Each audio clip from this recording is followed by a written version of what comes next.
Haleluya. Saudaraku, mari kita teruskan mengenai Laskar Kristus di akhir zaman. Laskar Kristus di akhir zaman. Sangat menggemarkan hati, saudaraku. Kita hidup pada akhir zaman ini. Sebab perkara-perkara besar pasti terjadi. Dan saudara dan saya ikut di dalamnya, saudaraku. Karena Tuhan akan bekerja luar biasa pada akhir zaman ini. Ini memang sudah akhir zaman, saudara. Tanda-tanda yang dikatakan Tuhan dalam firman-Nya sudah genap, saudaraku. Seharusnya orang Kristen menyadari hal ini sungguh-sungguh. Bukan hanya orang Kristen, saudaraku. Orang dunia pun sudah tahu, saudaraku. Orang dunia, saudara, kita dengarkan, saudaraku, yang mengatakan bahwasanya dunia ini rusak, penuhi oleh polusi, ozon sudah menipis, ozon sudah bocor, kesudahan segala sesuatu sudah dekat. Mereka takut, saudaraku, binatang-binatang punah. Selamatkan orang hutan, dia katakan, selamatkan ikan hiu, macam-macam. Karena mereka tahu itu kan punah, akan habis. Saudara, kesudahan segala sesuatu sudah dekat, saudara. Tapi bagi kita, anak-anak Tuhan, Alkitab sudah lebih dahulu mengatakannya, saudara. Buku Timotius mengatakan kejahatan akan bertambah-tambah, saudaraku. Pemberontakan, saudaraku, ya, anak-anak berontak pada orang tua dan lain sebagainya. Dan Tuhan sendiri mengatakan dalam Lukas 17, saudaraku, ayat 26, saya membacakan Lukas 17 ayat 26. Dan sama seperti terjadi pada zaman Nuh, demikian pula lah halnya kelak pada hari anak manusia. Pada hari anak manusia datang, saudara, kita mengerti apa yang terjadi pada zaman Nuh. Saya akan membacakan sedikit kepada saudara dalam Kejadian pasal 6. Ini yang terjadi pada zaman Nuh dan ini sudah terjadi lagi sekarang ini, saudaraku. Dan Tuhan menyuruh kita mempersiapkan bahtera keselamatan. Biarlah kita mempersiapkan bahtera keselamatan dengan benar, seperti yang disuruh Tuhan. Kalau Tuhan berkata muridkan, kita muridkan. Karena, saudaraku, Nuh berbuat persis seperti apa yang disuruhkan Tuhan kepadanya. Tuhan berkata panjang bahtera sekian, dia buat sekian. Lebarnya sekian, dia buat sekian. Tingginya sekian, dia buat sekian. Buat berpetak-petak di dalamnya, dia perbuat seperti yang disuruhkan Tuhan. Dia patuh kepada Tuhan, dia taat kepada Tuhan. Biarlah kita mengerti, saudaraku, bahwasanya hanya orang yang taat, yang patuh kepada Tuhan akan dipakai Tuhan pada akhir zaman untuk membawa jiwa-jiwa pada maksud Tuhan.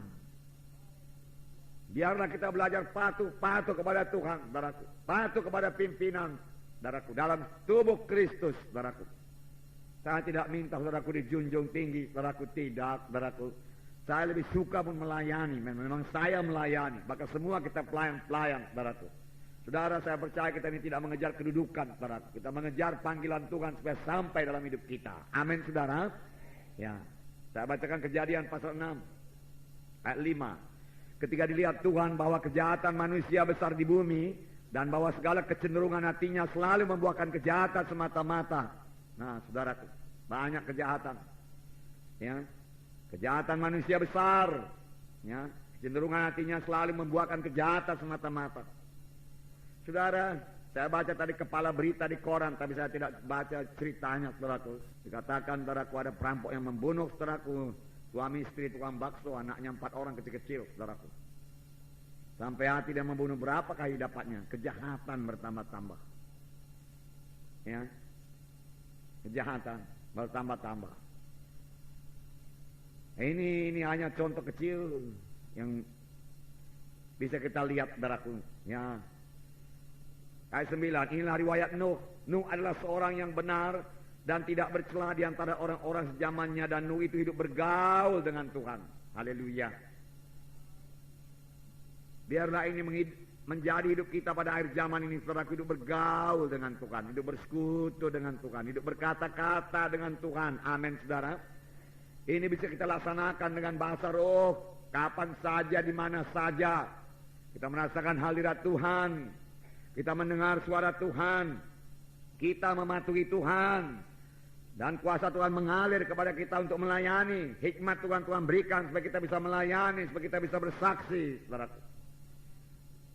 Saudara, hidup bergaul dengan Tuhan bukanlah satu hidup yang menyedihkan, bukanlah satu hidup yang sepi. bukanlah satu hidup yang tersisih daripada orang di dunia ini, bukan. Bahkan dengan hidup bergaul dengan Tuhan, saudaraku, maka kita menjadi berkat bagi dunia ini. Kita lebih dapat melayani dunia ini dengan kuasa Tuhan, dengan urapan Tuhan. Amin. Ya. Kemudian Nuh memperanakkan 3 orang anak laki-laki, Sem, Ham, dan Japet. Adapun bumi ini telah rusak di hadapan Allah dan penuh dengan kekerasan. Allah menilik bumi itu dan suhunya rusak benar, sebab semua manusia menjalankan hidup yang rusak di bumi. Bumi rusak, manusianya pun rusak, menjalani hidup yang rusak di bumi. Inilah keadaan pada akhir zaman, saudaraku. Inilah dia. Dan kita sudah melihat, saudaraku, ini sudah kejadian, saudaraku. Manusia mementingkan diri sendiri, saudaraku, tidak peduli saudaraku orang lain, saudaraku. Ini tanda-tanda Yesus akan datang kembali. Tetapi biar saya katakan kepada saudara, ini bukan membuat kita takut, saudaraku, atau membuat kita putus asa dengan berkata masih banyak sekali yang belum dikerjakan, saudaraku. Saudara, Tuhan pasti mempersiapkan sidangnya, memperlengkapi sidangnya pada akhir zaman, saudaraku, supaya sidang Tuhan bangun. Dan apa yang dikatakan dalam buku Yesaya, bahwasanya sidang Tuhan, rumah Tuhan akan, saudaraku, melebihi segala gunung-gunung yang lain, saudaraku. Dan bangsa-bangsa akan berkata, mari kita pergi ke rumah Tuhan.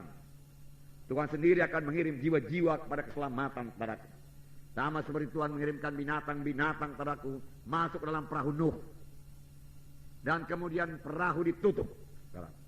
Ditutup. Tuhan yang menutup perahu itu, saudara. Kalau Nuh barangkali nggak berani dia menutup. Tapi Tuhan menutup, tidak seorang pun bisa membuka.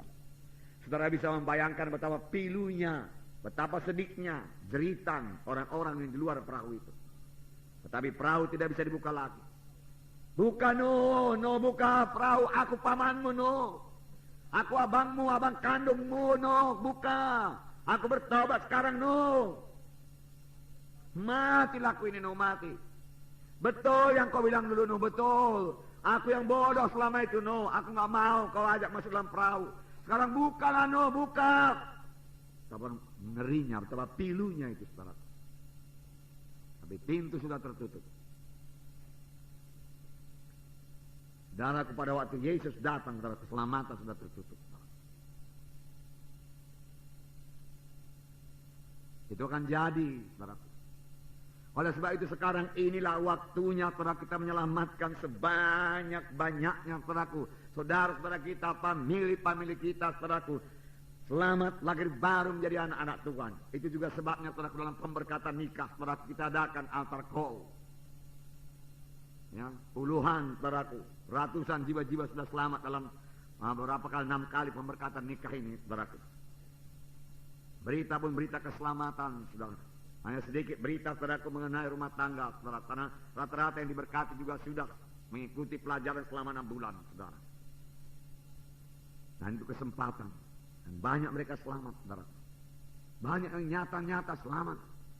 Orang-orang kampung, saudaraku, maju ke depan, lalu mereka berdamai di sini. Terus sukacita dia, saudara. Terus ketawa-ketawa dia, saudara. Dia nyata kebebasan daripada, menerima kebebasan dari dosa. Ya. Ya. Memang 1-2 saudaraku ada juga yang menentang. Ya. Tetapi saudaraku tidak mengganggu kebaktian, saudaraku tidak mempan segala usahanya itu, saudara. Semua dipimpin Tuhan dengan baiknya. Roh Kudus hadir tengah-tengah kebaktian, bawa mereka kepada keselamatan, saudara. Nah, jadi saudaraku, waktu akhir yang sedikit ini pakailah sebaik-baiknya. Amin, saudaraku. Ya, pakailah sebaik-baiknya. Genapkanlah perintah agung. Pergilah kamu, jadikan sekalian bangsa muridku, kabarkan Injilku, ajarilah mereka itu. Beritakan Injil, baptis, ajari, jadikan mereka itu murid. Ini pekerjaan kita semua.